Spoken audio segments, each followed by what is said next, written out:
Let's begin with something truly special. The Audi Jarret foam model, a full-scale reconstruction created in 2023. The story of this model reaches back an entire century to the visionary Hungarian-Austrian engineer Paul Jarret, one of the true pioneers of automotive aerodynamics. Jarret worked for Zeppelin airships before turning his attention to cars, applying the same streamlined principles that would later shape modern vehicle design. The very first Jarret-based cars were built on the chassis of Ley, Dixie, and Audi around 1923 and 1924, remarkable machines that combined advanced engineering with graceful flowing forms. One of those rare originals has survived the test of time, inspiring Audi to recreate it as you see here. To capture the precise proportions and elegant curves of the historic car, the Zwickau University of Applied Sciences used original photographs and data to digitally map the entire body.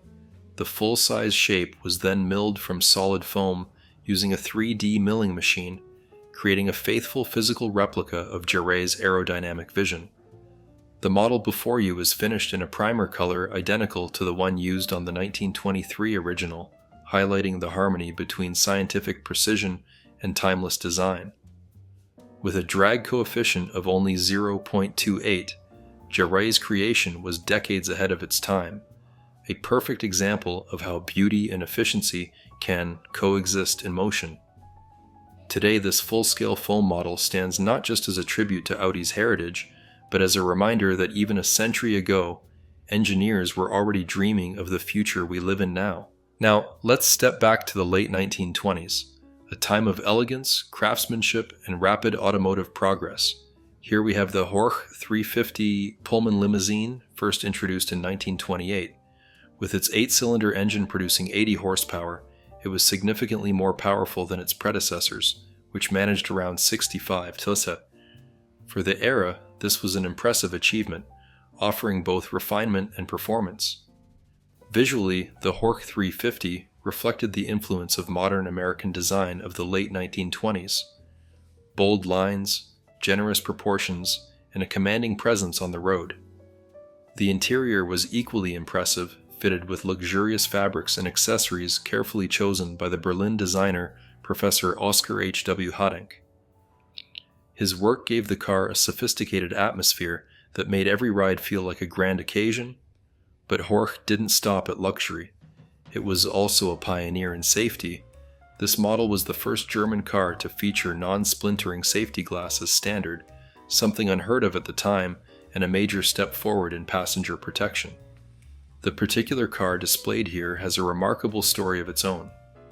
In 1929, it was delivered new to the mayor of Bergen in Norway, where it remained preserved for decades. Today it survives in almost completely original condition, a living example of German engineering excellence and 1920s automotive artistry.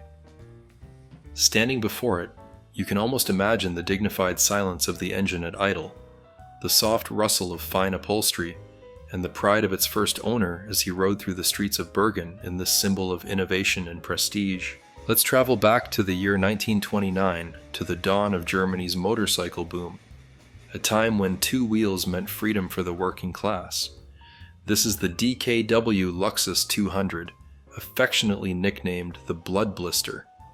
The name came from the distinctive shape and deep red color of its fuel tank, a look that became instantly recognizable on the roads of the late 1920s. In 1928, a new law in the German Reich exempted motorcycles with engines under 200 cubic centimeters from taxes and driving license requirements.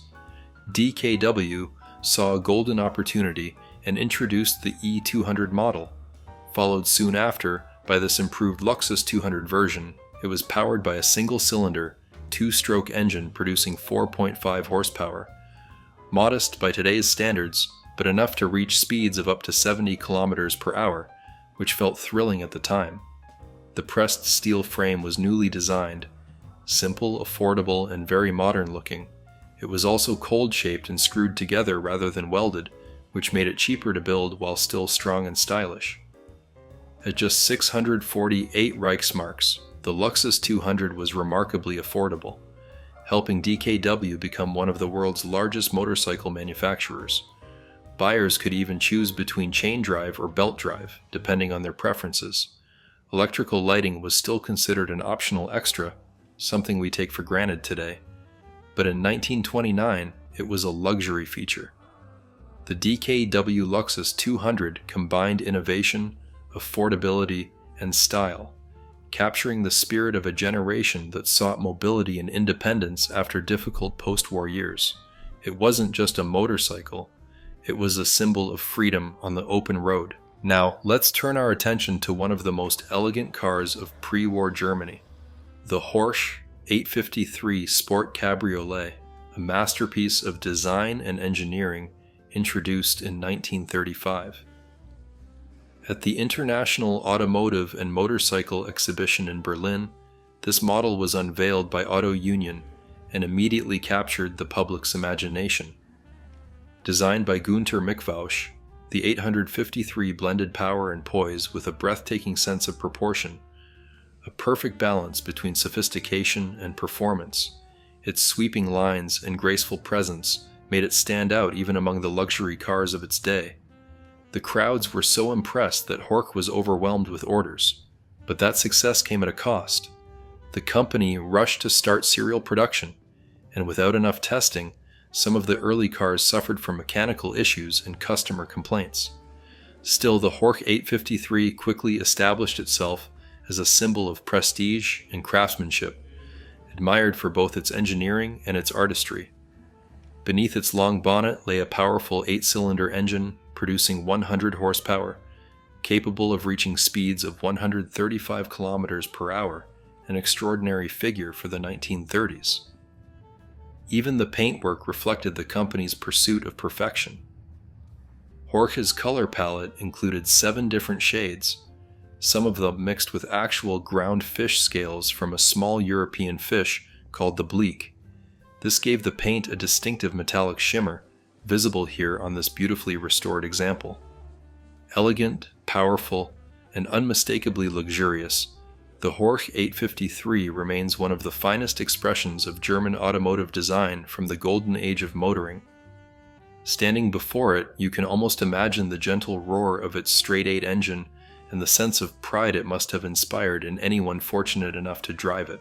Now we arrive at the Horch 930V, a graceful and refined convertible introduced in 1939, just before the world would change forever. This model was the successor to the earlier 830 series and carried some remarkable improvements for its time. The 930V was powered by a V8 engine mounted on a short chassis, a configuration that offered power, comfort, and elegance in one luxurious package. In its final version, the car featured a 3.8-liter engine fed by dual carburetors, giving it smooth and effortless performance, especially on long-distance travel. But one of the most impressive innovations was not the engine, it was the gearbox. The Horch 930V came equipped with a 4-speed transmission paired with a special feature called the Autobahn overdrive. This was essentially an additional planetary gear that the driver could activate using a separate shift lever. Why was this so special? Because on steady cruising in 4th gear, activating the overdrive lowered the engine's revolutions significantly. That meant less noise, less fuel consumption, and far less strain on the engine. For drivers of its day, this was a revelation. Smoother, quieter travel at high speeds on Germany's newly built Autobahn network. The 930V could reach speeds of around 130 kilometers per hour while maintaining impressive refinement and comfort.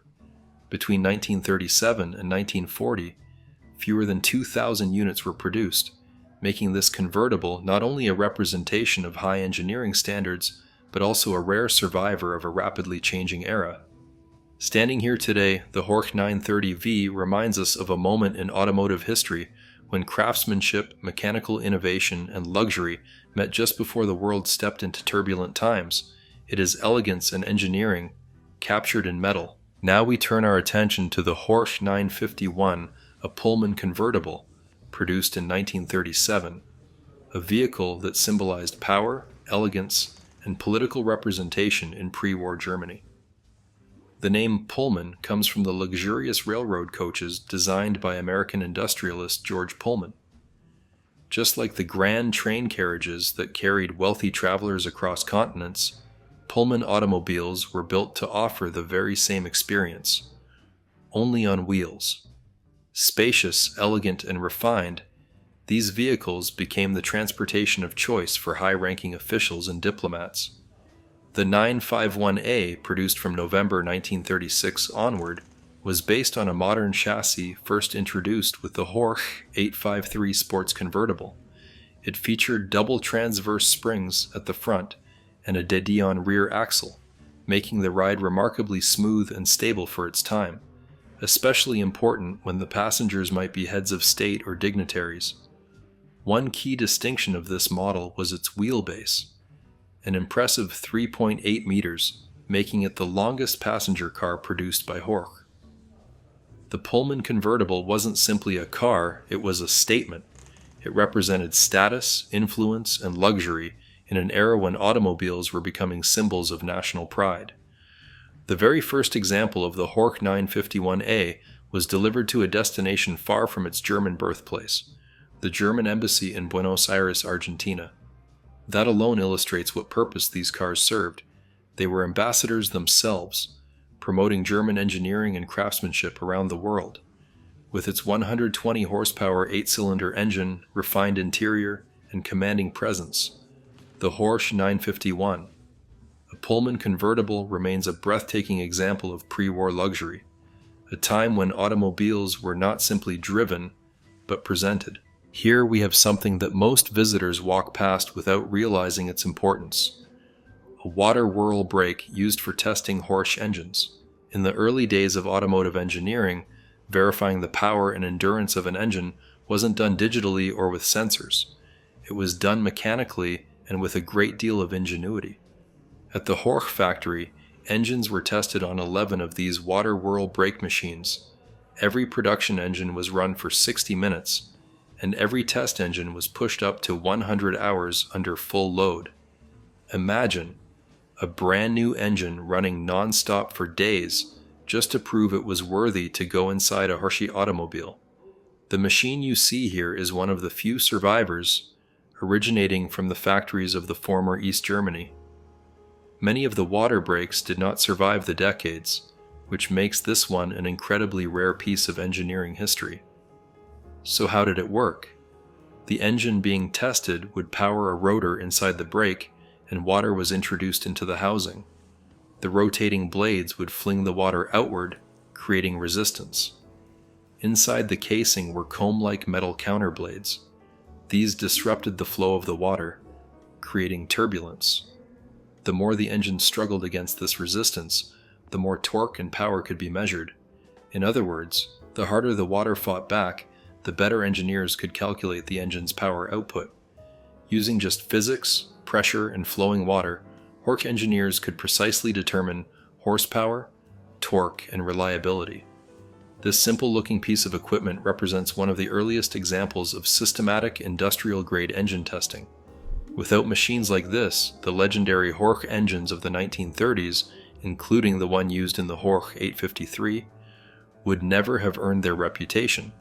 A valve, a rotor, and a flow of water, together ensuring that only the strongest engines made it under the hood. Before cars and motorcycles ruled the roads, many people dreamed of moving faster, farther, and with less effort than a simple bicycle could offer.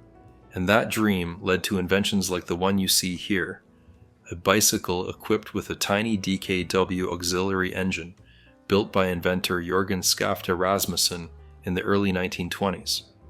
Rasmussen originally founded his company to produce steam fittings, but his creativity quickly moved in another direction. He soon began experimenting with small two-stroke gasoline engines, and in 1919 he released this compact motor intended to help transform an ordinary bicycle into a powered machine. This little engine produced just 1 horsepower, but that was enough to give riders a sense of freedom. Imagine being able to travel without exhausting yourself pedaling long distances. It turned the bicycle into something entirely new, a practical and affordable motorized means of transportation. For many people, it became their first experience with motor power. By 1923, the design was further refined. The engine was mounted beside the rear wheel, and the entire system became easier and more reliable to use. Riding at speeds of around 21 miles per hour was suddenly achievable without breaking a sweat. And make no mistake, this wasn't a small hobby project, it was a commercial success. Around 300,000 units of these engines were sold, playing a major role in DKW's rise within the early motorcycle world. So, while it may look modest today, this tiny motor marks the beginning of a shift, when everyday people gained access to mechanized mobility. It represents one of the first steps from pedal power to petrol power, and ultimately toward the automotive age we know today. Now, let's take a look at the DKW F5, a car that arrived in 1935 and marked an important moment for Auto Union. At the time, the company was searching for ways to make automobiles more accessible to a wider audience, and the F5 was one of their major steps in that direction. This model introduced a newly designed frame with a central box structure, which made the car stronger yet lighter than earlier designs.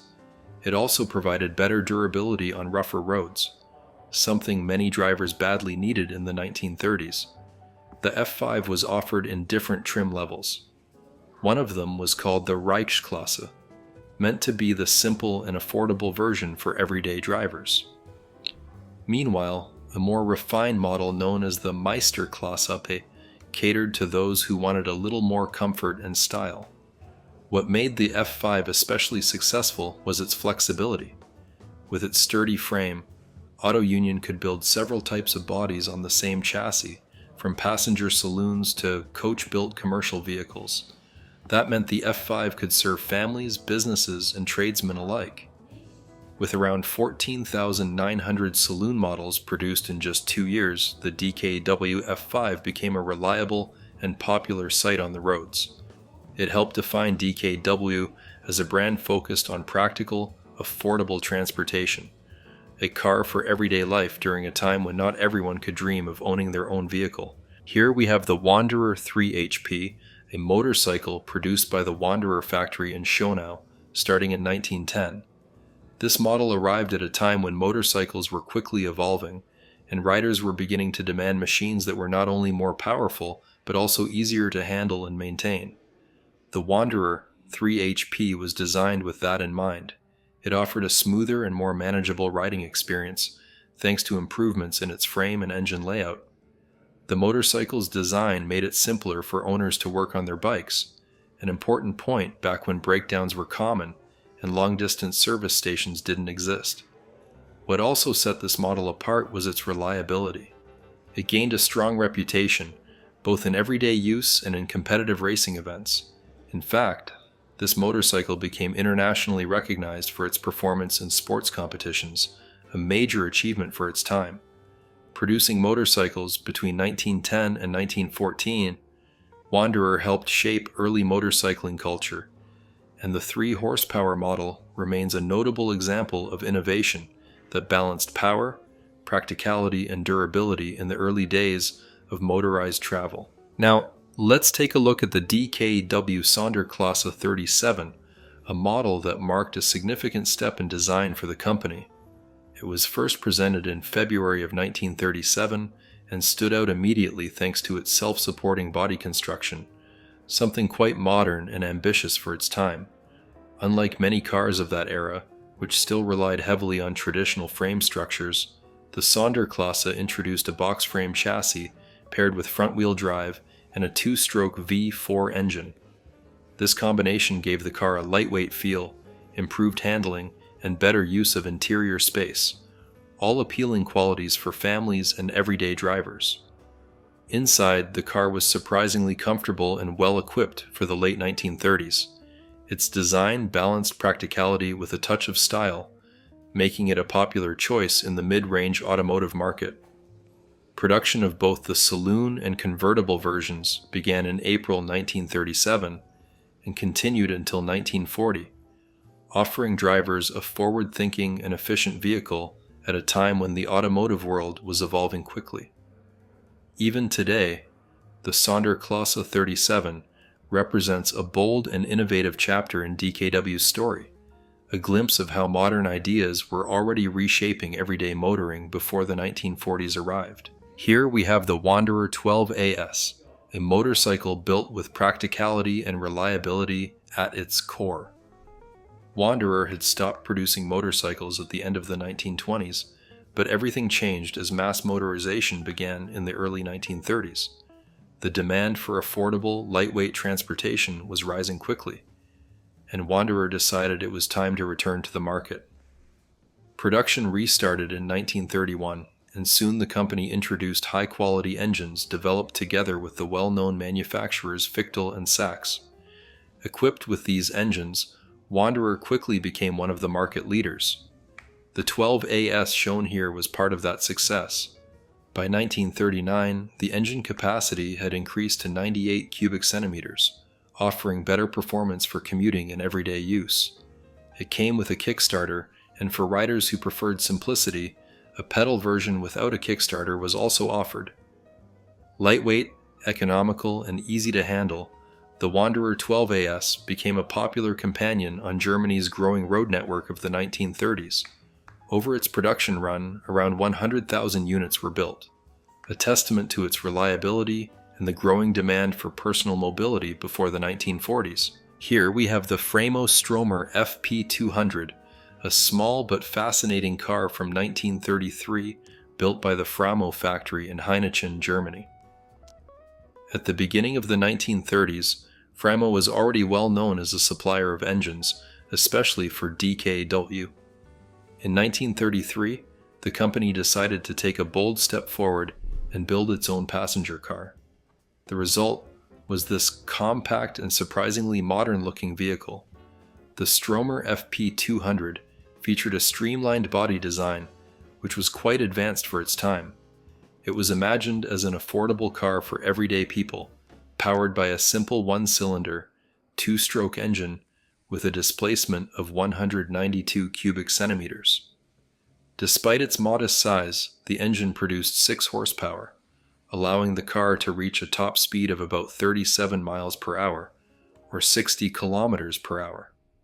Fuel consumption was very economical, roughly 39 miles per gallon, making it an attractive option during a period when efficiency and affordability were especially important. The purchase price in 1933 was 1,380 Reichsmarks, which placed it firmly in the people's car category of its era. However, while the idea was promising, reality proved more challenging. The construction of the Stromer turned out to be too complex and expensive for true mass production.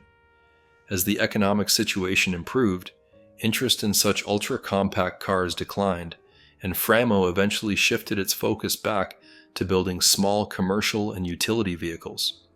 In the end, only 737 units of the Framo Stromer FP200 were produced, making it a rare snapshot of innovation during a difficult economic time, a reminder of how manufacturers experimented with new ideas in the search for practical mobility. In front of you is the DKW Supersport 500, a motorcycle introduced in 1929 at a time when DKW was rapidly becoming one of the most important motorcycle manufacturers in Germany. DKW's range was incredibly broad, stretching from small mopeds all the way to high-performance sports machines.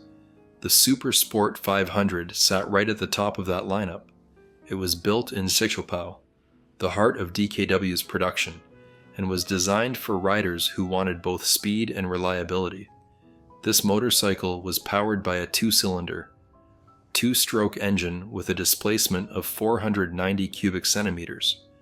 Unlike many competitors, it featured water cooling, which was quite advanced for the late 1920s.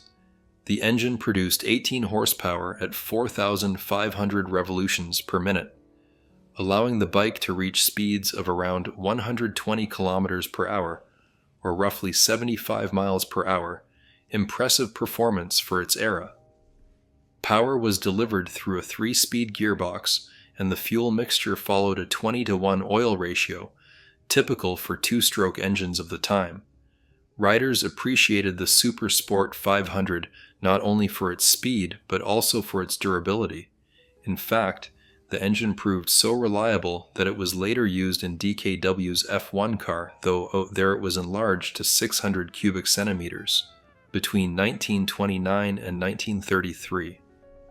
Around 1,200 units were produced. With a purchase price of 1,395 Reichsmarks, this was not an everyday motorcycle.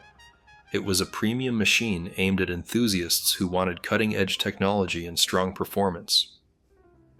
Today, the DKW Supersport 500 stands as a symbol of early German engineering ambition, representing a moment when motorcycles were pushing the limits of speed, design, and innovation. In front of you is the DKW SB 500 with a sidecar, a motorcycle that perfectly represents the engineering ambitions of the early 1930s.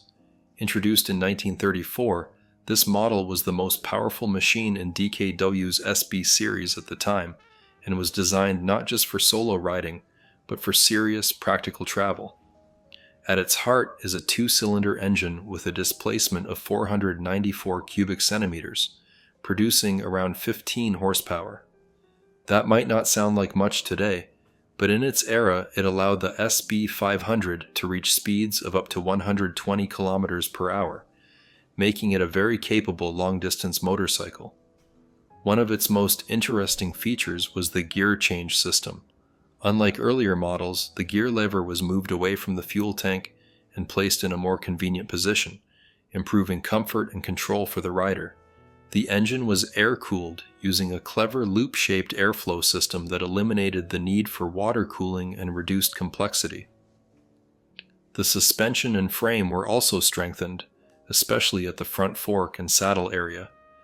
This was essential because the SB 500 was often used with a sidecar.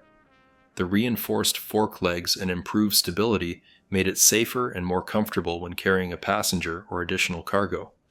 Between 1934 and 1936, around 6,300 units were produced. Many of them were equipped with sidecars, which were an important part of everyday transport at the time. These motorcycles weren't just recreational machines, they were workhorses, used for commuting, family travel, and even professional duties.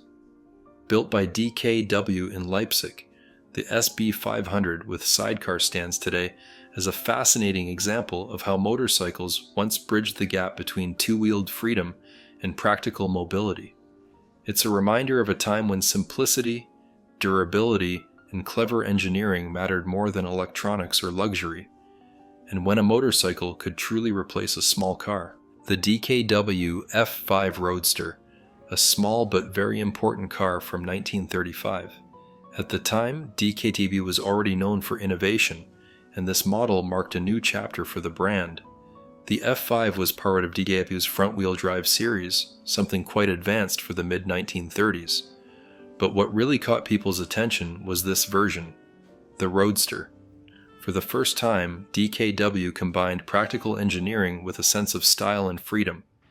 This elegant two-seater was aimed at young, sporty drivers who wanted more than just basic transport. Under the bonnet, the car used a modest two-cylinder, two-stroke engine with just 690 cubic centimeters. It produced 20 horsepower, which may sound small today, but back then it was enough to reach about 53 miles per hour.